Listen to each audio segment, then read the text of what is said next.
Chinese बहू। हे भगवान, फिर से यह कोरोना नाम का राक्षस जाग गया। इस बार तो ड्रैगन के मुंह से मौत बरस रही है। सही बोल रही है माँ जी। मुझे तो अब शर्म ही आती है कि मैं चाइना से हूँ। न जाने क्या क्या खाती हैं, कैसी कैसी बीमारी फैलाती हैं। अरे बहू, लेकिन वहीं से तो तू भी आई है ना मेरी लाडो। तू तो अंडा भी नहीं खाती। माँ जी, अच्छा खासा सब ठीक हो गया था, लेकिन पता नहीं कैसे ये फिर निकल कर आ गया। काश चाइना वालों को थोड़ी सी और अकल होती तो आज हम लोगों से अपने यूं जुदा ना हो रहे होते। कोरोना की नई लहर से देश में हो रही मौतों और घर में बंद रहने के कारण हमारी चाइनीज बहू बहुत दुखी होती है। उसे लगता है कि भारत में जो कुछ भी हो रहा है वो उसी के कारण हो रहा है। अब हमारी चाइनीज बहू परेशान सी रहने लगी। अरे क्या बात है मेरी चाइनीज गुड़िया, आज तू एक्सरसाइज नहीं करेगी? अरे ना तो तूने जूस पिया है। क्या हो गया लाडो? कुछ नहीं मम्मी जी, बस अच्छा नहीं लग रहा। लोग मर रहे हैं और मैं जूस पीऊं। माँ जी, चाइना से आई ये महामारी और मैं भी तो चाइना से ही आई ना। अरे अरे बेटा, ऐसा ना सोच। सास पूरी कोशिश करती कि वो चाइनीज बहू को समझाए कि इस बीमारी के लिए वो खुद को दोषी ना समझे, लेकिन माँ जी, मैं आज खाना नहीं खाऊंगी। अब सबका खाना बना दिया है। मैं कमरे में जा रही हूँ, प्लीज डिस्टर्ब मत करना। सास ने अपनी हंसती खेलती बहू का ये रूप तो कभी देखा नहीं था, लेकिन करती भी तो क्या।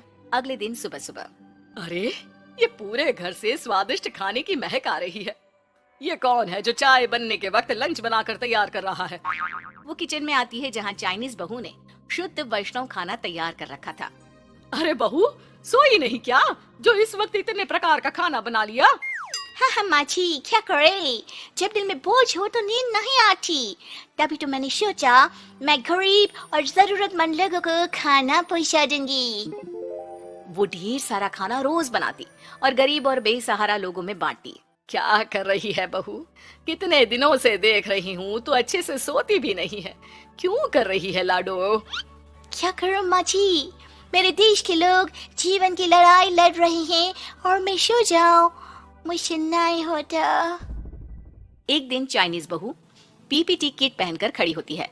अरे ये क्या बेटा, खाना देने जा रही है या लड़ाई लड़ने? माँ जी, मैं कुछ दिनों के लिए घर नहीं आऊंगी।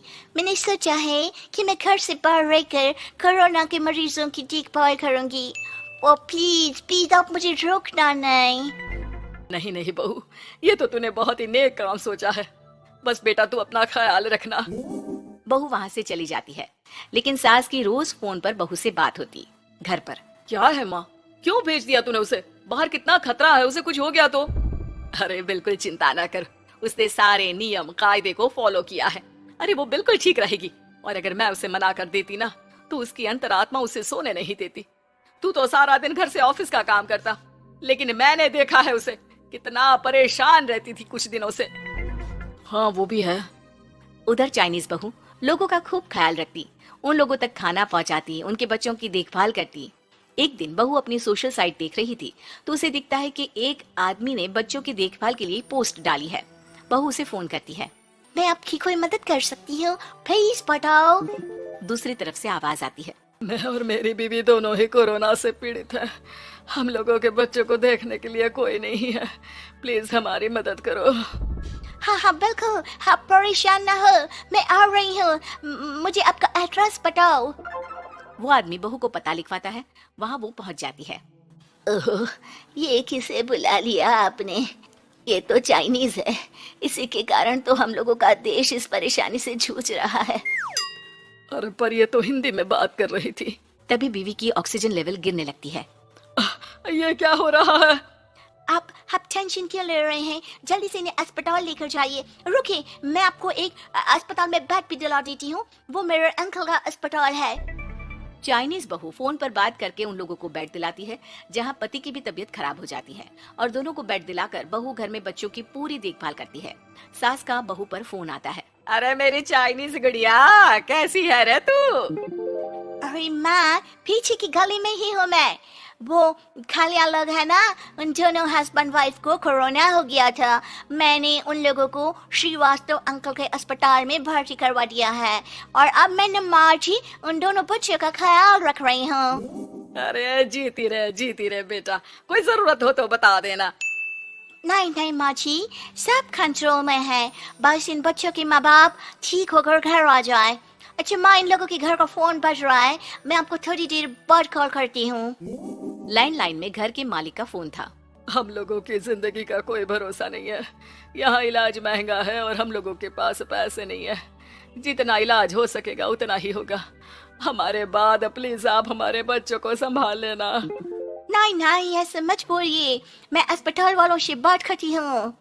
बहू अपनी बैंक से अस्पताल वालों को पैसे दे देती है और फोन पर कहती है, हनी आप लोगों के अकाउंट में पैसे डाल दिए हैं, इन दोनों का अच्छे से इलाज होना चाहिए, पैसे की जरूरत होगी तो मैं और डाल दूंगी। सारा दिन बहू कोरोना पेशेंट के बच्चों को देखती, रात में ढेर सारा खाना पैक करके जरूरतमंदों में बांटती।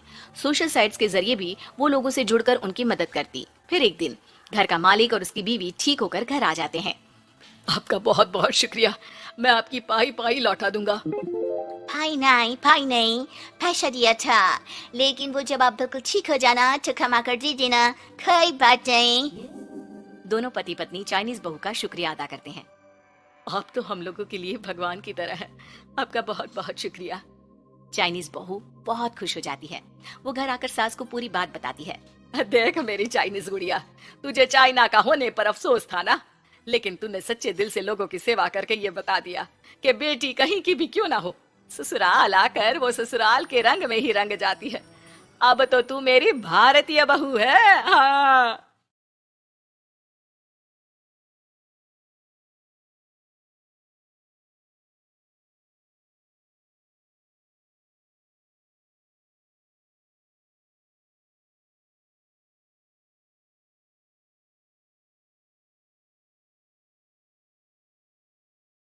घर की रामलीला दशहरा स्पेशल। श्वश्रु जी, बोलो पुत्री। रामायण देखकर मन भाव विभोर हो गया है। अब ये पुलकित मन कुछ क्रीड़ाएं करना चाहता है। क्यों ना इसी क्षण से हम रामलीला का नाट्य रूपांतरण करें और हमारे निवास स्थान पर हर एक मनुष्य रामायण की चरित्रों का अभिनय करे। तुम्हारा ये श्रेष्ठ विचार हमारी आत्मा को अत्यंत प्रफुल्लित कर गया पुत्री। मैं मर्यादा पुरुषोत्तम श्री राम का चरित्र निभाऊंगी। और माताश्री, मैं श्री राम के अनुज लक्ष्मण का रोल। हे पुत्र, रोल नहीं भूमिका बोलो, भूमिका। इस विदेशी भाषा को उपयोग में लाने के लिए मैं आपसे क्षमा चाहता हूँ माते। और मैं सुपरमैन से महान, बैटमैन से बलवान हनुमान अर्थात हनुमान जी के चरित्र को निभाऊंगा। जय सिया राम। सुंदर, अति सुंदर। अब मैं रावण बनूंगी। आप पर जमेगा भी। बस उसी समय सब हो जाते हैं तैयार निभाने के लिए रामायण के किरदार। सब करना चाहते थे रामायण के संदेश का पालन, इसीलिए बने थे राम, लक्ष्मण, हनुमान और रावण। माताश्री, सीता मैया कैसे मिलेंगी? ढूंढ ढूंढ के नयन थके हुए हैं, पाँव चल नहीं पा रहे। आता माची सटकली। नहीं अनुज, जीवन एक परीक्षा है। ईश्वर ने हमसे सीता को दूर करके हमारी परीक्षा ली है। भ्राताश्री, हमको उस सोने के हिरण के पीछे जाना ही नहीं था। हे लक्ष्मण, हम सीता को ढूंढ ही लेंगे। जितना सरल ये कार्य प्रतीत होता है उतना सरल नहीं है भ्राताश्री। सीता मैया की व्हाट्सएप लोकेशन भी नहीं है हमारे पास। काश हमारे पास एक हेलीकॉप्टर होता जिसकी सहायता से हम उन्हें ढूंढ पाते। जिनके पास हनुमान हो उसे हेलीकॉप्टर की क्या आवश्यकता। पर हनुमान जी अब तक आए क्यों नहीं? भूख लगी होगी उन्हें, तो चले गए होंगे सूरज वगैरह खाने के लिए। अरे वो देखो हनुमान जी। जय सिया राम। प्रणाम प्रभु। सीता मैया का पता चल गया, वो अशोक वाटिका में बैठी हैं लंका में। श्रीलंका के लिए तो पासपोर्ट बनेगा। नहीं लक्ष्मण भैया, नर और नील नाम के 2 इंजीनियर मित्र हैं हमारे, उनसे कह के बढ़िया राम सेतु बनवा दिया है। हमारी पहुंच ऊपर तक है। हम तुम्हारे कार्य से प्रसन्न हुए हनुमान, कोई वर मांगो। अब एक दिन की छुट्टी चाहिए प्रभु, वो थोड़ा ऑफिस का काम है तो अभी मुझे अपने असली रूप में आना पड़ेगा और काम निपटाना पड़ेगा। जी जी हनुमान जी, जी ससुर जी आप काम कर लीजिए। पर आप चिंता ना करें भगवान, मैं आपको लंका में जरूर मिलूंगा। हाँ हनुमान जी, आपको लंका जो जलानी है थोड़ा समय का ध्यान रखिएगा, वरना लंका की आग पे पानी फिर जाएगा। घर में 1-2 दिन की बाद होता है रावण और हनुमान का संवाद। ससुर है हनुमान, सास बनी है रावण, बहू और बेटे बने हैं सिपाही, गुस्से में है दशानन। लंकेश, इस वानर ने पहले तो बगिया के फल खाए, फिर वाटिका उजाड़ दी, अब आपके लिए मिक्स फ्रूट जूस कैसे बनेगा? हाँ, ये वानर बहुत नॉटी है। अरे नॉटी नहीं, चालाक बोलो। हाँ, ये वानर बहुत चालाक है महाराज।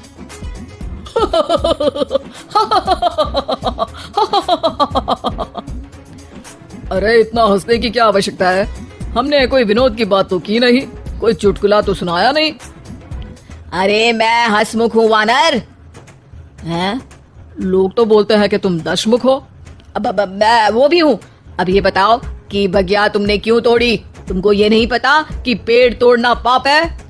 पाप तो किसी स्त्री का हरण करना भी है दशानन। तब तेरी अकल कहाँ गई थी? 10 सर है तेरे, एक की भी अकल काम ली होती तो ये सब नहीं होता। एक वानर का ये दुस्साहस कि वो लंकेश के सामने अपनी जीवा खोले। अभी हाथ खोल के एक रपटा मारूंगा तो 10 के 10 मुंह के गाल लाल हो जाएंगे। अब तुम मुझे क्रोध दिला रहे हो। तो क्या चॉकलेट दिलाऊं तुझे?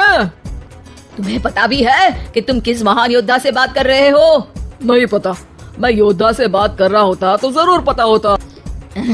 अब तुम भरी सभा में मेरा अपमान कर रहे हो वानर। अरे जिसका कोई मान ही नहीं उसका अपमान कैसे करूंगा? वाह वाह, क्या डायलॉग मारा है हनुमान जी। वाह वाह, क्या डायलॉग मारा है हनुमान जी। ए, तुम लोग मेरी तरफ से खेल रहे हो या इसकी तरफ से? चुपचाप खड़े रहो वरना पगार काट लूंगा। हे दशानंद। हाय हनुमान। अरे मूर्ख, हेलो हाय करने नहीं आया हूँ, मैं कह रहा हूँ कि हे दशानंद, अभी भी समय है, सीता मैया को श्री राम को लौटा दे और उनकी शरण में चला जा, वरना तेरे प्राण कोई नहीं बचा पाएगा।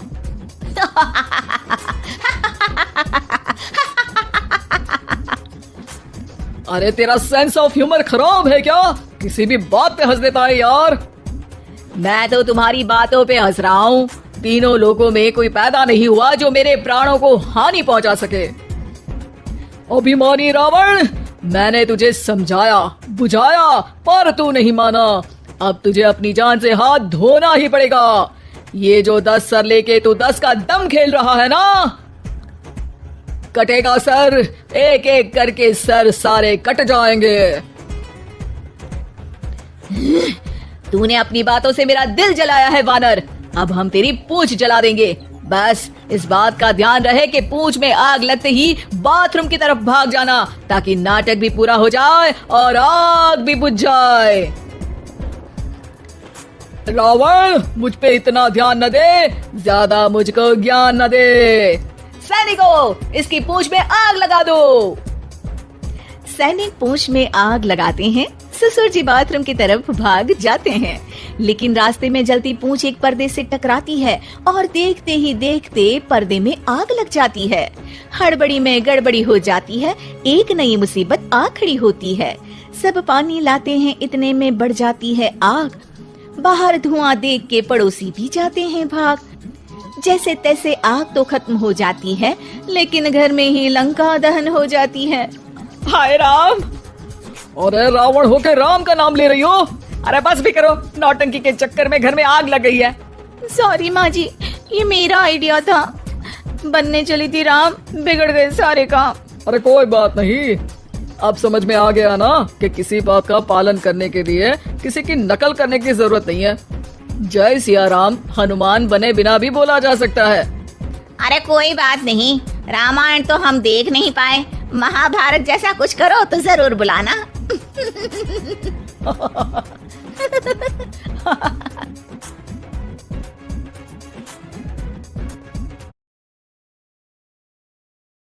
घर की औरत। कहते हैं ना, घर दीवारों से नहीं उसके अंदर रहने वाले लोगों से बनता है। लेकिन क्या हो जब घर के लोग ऐसे हो। सारा दिन खाती रहती हो, सोती रहती हो, कोई काम नहीं है तुम्हारे पास। ऊपर से बहू के आ जाने के बाद तो तुम और निकम्मी हो गई हो। दिखावे के लिए हाथ में माला पकड़ ली है, बाकी कोई काम नहीं करती। अरे कैसी बात कर रहे हैं, अब तो बहू आ गई है, अब तो मेरी बेइज्जती करना बंद कर दीजिए। जैसे तैसे मेरी तो जिंदगी कट गई गालियां खा खा कर। अरे उस बेचारी को तो छोड़ दीजिए। तभी बेटे के जोर जोर से चिल्लाने की आवाज आती है। कहा था ना तुमसे रिजाइन कर दो, क्यों नहीं किया? और ये पर्स लटका कर कहाँ निकली? चलो कमरे में, काम करो घर का। बहू बेटे की लड़ाई सुनकर सास ससुर बाहर आ जाते हैं। सामने खड़ी होती है नई नवेली बहू रीमा। देख लीजिए माँ जी, शादी से पहले तो मेरे माँ पापा के सामने कहा था कि शादी के बाद नौकरी करने देंगे, लेकिन अब क्या कह रहे हैं? तो तुम माँ जी को क्यों बोल रही है बहू? तब उसका मन रहा होगा, अब नहीं है। पर पिताजी, उसके मन से मेरा करियर तो नहीं चल सकता ना। ससुर को बहू की बात पर गुस्सा आ जाता है। वो बेटी की तरफ देखता है। पापा से जबान लड़ाती है, रुक। ये बोलकर वो पत्नी को खींचकर कमरे में ले जाता है और बंद कर देता है। ये सब देखकर सास दुखी हो जाती है। पति के जाने के बाद सास बेटी से कहती है, देख बेटा, अब जमाना कुछ और है। तेरे पिता ने घर में औरतों की कद्र नहीं की, लेकिन तू ऐसा ना बन।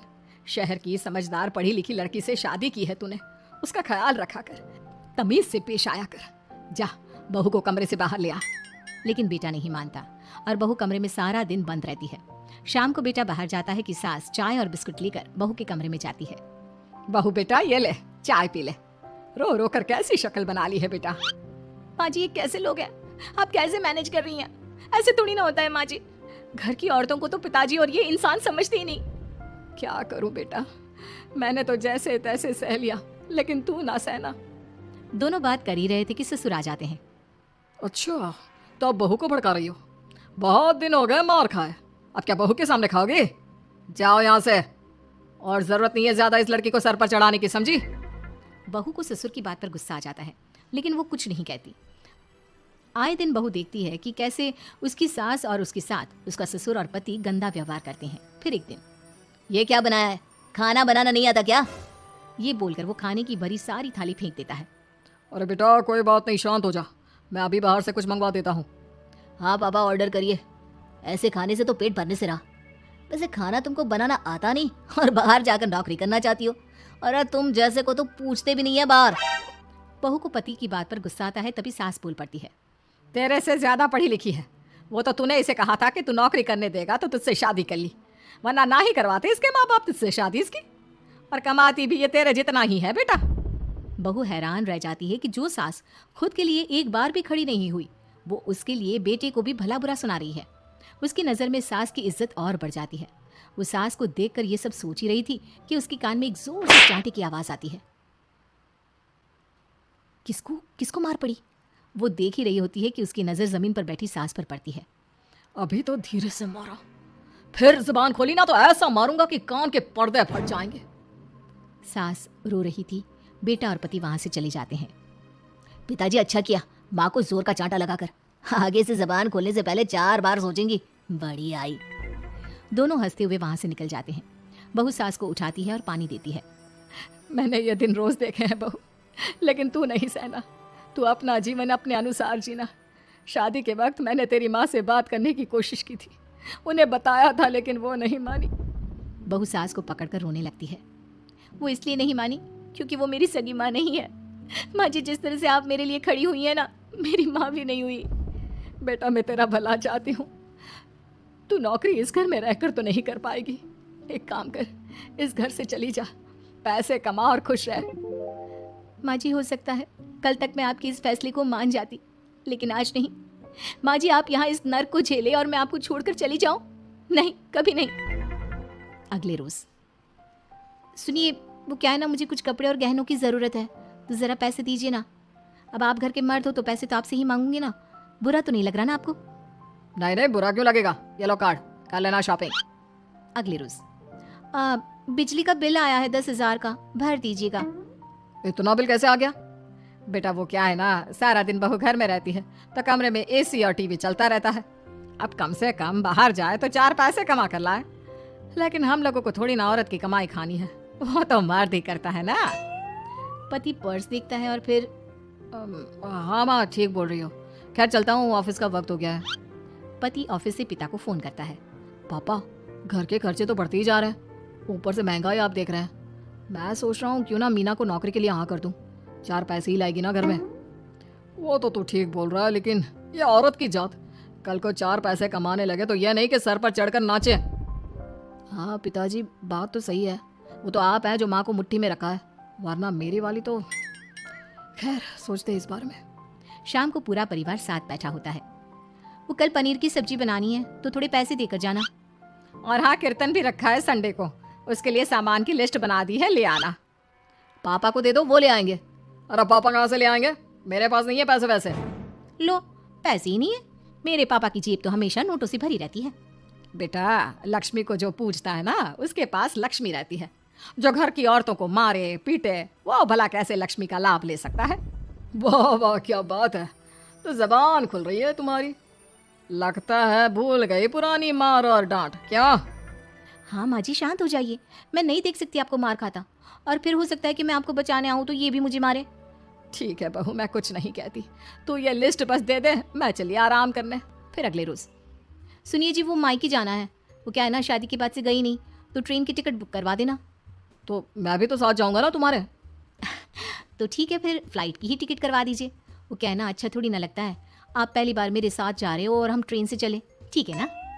पति ऑफिस जाता है, जहाँ उसका दोस्त कहता है, अरे क्या हो गया यार, परेशान सा दिख रहा है। तेरी तो नई नई शादी हुई है, भाभी परेशान कर रही है क्या? अरे नहीं यार, तू तो जानता है थोड़ी सी कमाई में घर चलाना मुश्किल हो रहा है। तू कैसे मैनेज करता है यार? कैसे क्या यार, तू जानता है ना मेरी बीवी रिया को, वो टीचर है, फिर घर में ट्यूशन करती है, साथ में बच्चे भी पढ़ लेते हैं। यार, घर नाम की गाड़ी दोनों पहियों के साथ चलने से ही चलती है। वो भी कमाती है और मैं भी, और चल रहा है घर बस। पति को दोस्त की बात समझ में आती है, लेकिन पिता का ज्ञान कैसे भूल सकता था? भाई, कल को सर पर चढ़कर नाचने लगी तो। शाम को घर आता है, जहाँ उसकी बुआ और उसका बेटा बैठे होते हैं। अरे आ गया लल्ला, कैसा थका थका सा लग रहा है, सब ठीक है ना? नमस्ते बुआ, कैसे आना हुआ? कैसा है रमेश? भाई को तो भाई की याद ही नहीं आती। अरे नहीं नहीं भैया, याद नहीं आती तो यहाँ कैसे आता? ये लीजिए मेरी शादी का कार्ड, जरूर आना। पति कार्ड खोलता है। डॉक्टर रश्मि, अरे वाह, तेरी होने वाली बीवी डॉक्टर है। और क्या भैया, आपकी बीवी इंजीनियर तो मेरी डॉक्टर। तभी वहाँ सास आ जाती है। अरे जब घर में ही बिठाना है बेचारी को, तो काहे का इंजीनियर है, तो काम वाली ही, घर का काम करती है और आराम। इतनी पढ़ी लिखी लड़की को घर पर क्यों बिठा रखा है? अरे बहू कहीं झोला छाप डिग्री तो नहीं लेकर आई है? पत्नी की बुराई सुनकर पति को गुस्सा आता है। नहीं बुआ, यूनिवर्सिटी टॉपर है मेरी मीना, और हाँ, बड़ी कंपनी में काम भी करती है। बस शादी के बाद कुछ महीनों की छुट्टी ली थी, अगले हफ्ते से ऑफिस शुरू हो जाएगा। क्यों मीना? तभी ससुर आ जाते हैं। हाँ, लेकिन फिर घर का काम कैसे होगा, और पैसे कमाने लगेगी तो सर पर। पिता की बात पूरी नहीं हुई कि बेटा, सर पर चढ़ने का हक है उसका पापा, पत्नी है वो मेरी, यानी मेरे घर की रानी, और रानियां तो सर का ताज होती है। क्यों मीना? मीना पति की बात सुनकर शर्मा जाती है। वाह बेटा, तू सही समय में समझ गया कि औरतों की इज्जत करने वाले घर में शांति और लक्ष्मी का वास होता है।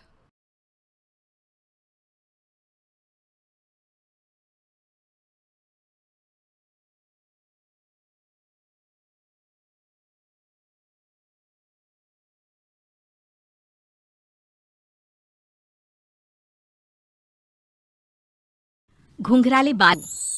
राइना बचपन से ही खूब सुंदर थी। उसके लंबे लंबे घुंघराले बाल से हमेशा उसका चेहरा ढका रहता। अरे भूत ने बनकर घूमती रहती है, चल तेरे बाल कटवा दूं। अच्छा, क्यों भला? स्कूल में तो सारा वक्त बांध कर घूमना पड़ता था, अब तो मैं कॉलेज जाऊंगी और बाल खोल कर घूमूंगी। हाँ। अरे ये बाल देख रही है, ऐसे लगता है जैसे मधुमक्खी का छत्ता। खैर, घने घने घुंघराले बालों से राइना सुंदर तो लगती, लेकिन उसे संभालना उसके लिए बड़ा काम था। माँ, अरे माँ, शैम्पू खत्म हो गया है, इस बार वो वाला लाना ना जो घुंघराले बालों को और बाउंसी बनाता है। माँ ले आना, हाँ जरूर से, कल मेरा कॉलेज का पहला दिन है, मैं चाहती हूँ सब मुझे देखकर जले। अगले दिन राइना कॉलेज पहुंचती है, जहाँ एक लड़का उसे छेड़ते हुए कहता है, अरे लगता है चाउमीन में सोया सॉस कुछ ज्यादा ही गिर गया। अरे मुझे तो चेहरा दिख ही नहीं रहा। लड़कियां भी राइना का मजाक उड़ाती है। अरे यार, ये कंगना की कॉपी करके कौन आया है? लोकल कंगना और कौन? राइना को सभी पर गुस्सा आता है, लेकिन वो कुछ नहीं कहती। स्कूल में तो बाल बंधे ही रहते थे, लेकिन कॉलेज में राइना एक लड़की से कहती है, हाय, मेरा नाम रायना है, मुझे आर्ट्स डिपार्टमेंट में जाना है। कहाँ से है रास्ता? अपने बाल हटा कर देखो, सामने ही बोर्ड लगा है। रायना को कॉलेज में भी दोस्त बनाने में दिक्कत आ रही थी। वो रोते रोते घर आ जाती है। माँ मैं क्या करूँ? आज तो सारे दिन लोगों ने न जाने क्या क्या बोलकर मेरा मजाक ही बना कर रख दिया। माँ प्लीज कुछ करो ना मेरे बालों का। मैंने तो पहले ही कहा था कटा दे, पर तू। अरे कटाने से क्या होगा, उल्टा जो थोड़े बांध कर ये इन्हें समेट सकती है ना, वो भी नहीं कर पाएगी। तो क्या मेरी कोई दोस्त नहीं बनेगी कॉलेज में, या मैं हमेशा लोगों के मजाक का ही शिकार होती रहूंगी? रायना जोर जोर से रोने लगती है। तभी उसका छोटा भाई आ जाता है और रायना के बालों के बीच एक पेंसिल छुपा देता है। तभी उसका दोस्त भी पीछे से आ जाता है। अरे ढूंढो ढूंढो, कहाँ है पेंसिल? मैं नहीं बताऊंगा। दोस्त काफी कोशिश करता है लेकिन उसे पेंसिल नहीं मिलती। वो वहाँ से चला जाता है। थैंक्स दी, आज आपके बालों ने तो मुझे बचा ही लिया। अच्छा, बहुत दिनों के बाद बालों को लेकर कुछ अच्छा सुनने को मिला। मुझे भी पहले लगता था कि मेरे बाल सबसे सुंदर है, लेकिन अब पता चला। अरे क्या पता चला, क्या हो गया? देख, किसी भी चीज के ना दो पहलू होते हैं। या तो तुम बालों से ही लोगों का मन जीतो, या फिर रोते रहो। अब ऐसे घने बाल तो तुम्हें भगवान ने दिए हैं। रायना को पिता की बात समझ में आ जाती है। वो सोच लेती है कि जिन बालों के कारण वो कॉलेज में एक भी दोस्त नहीं बना पा रही है, उन्हीं बालों से वो दोस्तों की लाइन लगवा देगी। अगले दिन कॉलेज में डेस्क में रायना बालों को आगे कर लेती है और लोगों को लगता है कि रायना का चेहरा पीछे है, लेकिन रायना घने घुंघराले बालों को हटाकर हंसने लगती है। देखा मेरे बालों का कमाल, इससे मेरा चेहरा भी नहीं दिखता और मैं चलती क्लास में सो भी सकती हूँ। सभी रायना को देखकर हंसने लगते हैं। क्लास में परीक्षा चल रही होती है तो रायना अपने बालों में चीटिंग के पेपर छुपा छुपा कर आसपास के बच्चों की मदद भी कर देती है, जिसके बाद से तो रायना क्लास की हीरोइन बन जाती है। वाह रायना, तेरे बाल तो बहुत कमाल के हैं। मैं तो इन्हीं के कारण पास हो गई। और पता है, मैं तो अपने काम का सामान रायना के बालों के बीच में ही फंसा देती हूँ। जैसे जैसे काम होता है वैसे वैसे इस्तेमाल करती हूँ। अब तो क्लास में हर कोई रायना के साथ बैठने की जिद करता। रायना में इसे लेकर घमंड आ जाता है। उसे लगता है कि वही क्लास की सबसे डिमांडिंग लड़की है। फिर एक दिन, मैं इस कॉलेज में नई नई आई हूँ, क्या आप मेरी दोस्त बनेंगी? मैं? ओह सॉरी, मैं इस क्लास की सबसे डिमांडिंग लड़की हूँ। हर कोई मेरे साथ ही रहना चाहता है। एक काम करो ना, वो पीछे की सीट दिख रही है, जाओ जाकर वहीं बैठ जाओ। लड़की को रायना की बात बहुत बुरी लगती है, लेकिन वो करती भी तो क्या, जाकर चुपचाप पीछे की सीट पर बैठ जाती है। तो आज का लेसन सबने याद किया है ना बराबर से? जितनी भी चीटिंग करने वाली लड़कियां थी वो रायना के पीछे जाकर बैठ जाती है और जोर से चिल्लाती है, जी मैम, सब कुछ याद है, कहीं से भी पूछ लो, हम तो मास्टर है मास्टर। क्यों? ये बोलकर वो रायना के कंधे पर हाथ रख देती हैं। रायना भी खुश होती है कि कॉलेज की सबसे स्मार्ट लड़कियों का ग्रुप उसका दोस्त है। पीछे बैठी वो लड़की देखती है कि कैसे मैडम के सवाल लड़कियां रायना के सर को देख कर दे रही है। शाबाश, मुझे खुशी है कि तुम लोग इतनी अच्छी पढ़ाई करने लगी हो। मैं प्रिंसिपल से कहकर तुम लोगों की स्कॉलरशिप की बात करूंगी, जिससे तुम लोगों के माता पिता का पैसा जो फीस में लग रहा है वो बच जाए। सभी लड़कियां खुश हो जाती हैं। टीचर के जाने के बाद एक लड़की कहती है, गर्ल्स, अब हम लोग ना सिर्फ सबसे स्मार्ट बल्कि सबसे इंटेलिजेंट भी हो गए हैं। इसी बात पर आने वाले संडे को मेरे घर पर पार्टी, सबको आना है, ओके? सभी लड़कियां पार्टी के लिए एक्साइटेड हो जाती हैं। रायना भी। माँ, मेरी कॉलेज की सबसे स्मार्ट लड़की ने पार्टी रखी है संडे को। मैं भी वहाँ सबसे अच्छी दिखना चाहती हूँ, लेकिन ये बाल। घुंघराले बालों का तो कर भी क्या सकती है। तभी उन लोगों की नजर पार्लर के एक इश्तिहार पर पड़ती है जो 3000 रुपए में बाल स्ट्रेट कर रहा था। माँ, मुझे पैसे देना, मैं बाल सीधे करवा कर आती हूँ। संडे को पार्टी में सबसे अच्छी लगूंगी। बस फिर क्या था, अपने घुंघराले बालों को रायना पार्लर जाकर स्ट्रेट यानी कि सीधा करवा लेती है। और फिर पार्टी वाले दिन, हाय गर्ल्स, कैसी लग रही हूँ मैं? ओह नो, शिट, ये क्या करवा लिया बालों का हाल? और जिसके घर पार्टी थी वो लड़की, अरे ये क्या करवा लिया? तुम्हें मालूम नहीं है, जिस बालों में चीटिंग रखकर हम लोग टीचर के अगर इम्प्रेशन जमाते थे, उन बालों को तुमने। अरे हमें तो स्कॉलरशिप भी मिलने वाला था, अब तुमने बाल सीधे करवा लिए। अब तुम हम लोगों के लिए किसी काम की नहीं हो। अरे लेकिन हम दोस्त तो है ना, क्या मैं अच्छी नहीं लग रही हूँ? हमें तेरे अच्छे और बुरे लगने की कोई जरूरत नहीं है। हम लोगों को तेरे बालों से फायदा था, अब वो नहीं है तो हम तेरे दोस्त भी नहीं है। जा जाकर बाल वापस घुंघराले करके आ, तभी तो हम लोगों की दोस्त बन सकती है। रायना रोते रोते घर आती है और माँ को सारी बात बता देती है। माँ, ला पैसे दे, मैं बाजार जाकर बाल ठीक करा के आती हूँ। लेकिन माँ, मुझे ये बाल बहुत अच्छे लग रहे हैं, काश ये बाल मैं पहले ही सीधे करवा लेती। देख बेटा, पैसे तो मैं तुझे दे दूं, लेकिन वैसे बाल करके तू फिर ऐसे दोस्त बनाएगी जो तेरे साथ मतलब के लिए जुड़े हैं। लेकिन इन बालों में तू ऐसे दोस्त बनाएगी जो तेरे साथ जीवन भर का साथ निभाएंगे। रायना को माँ की बात समझ में आ जाती है।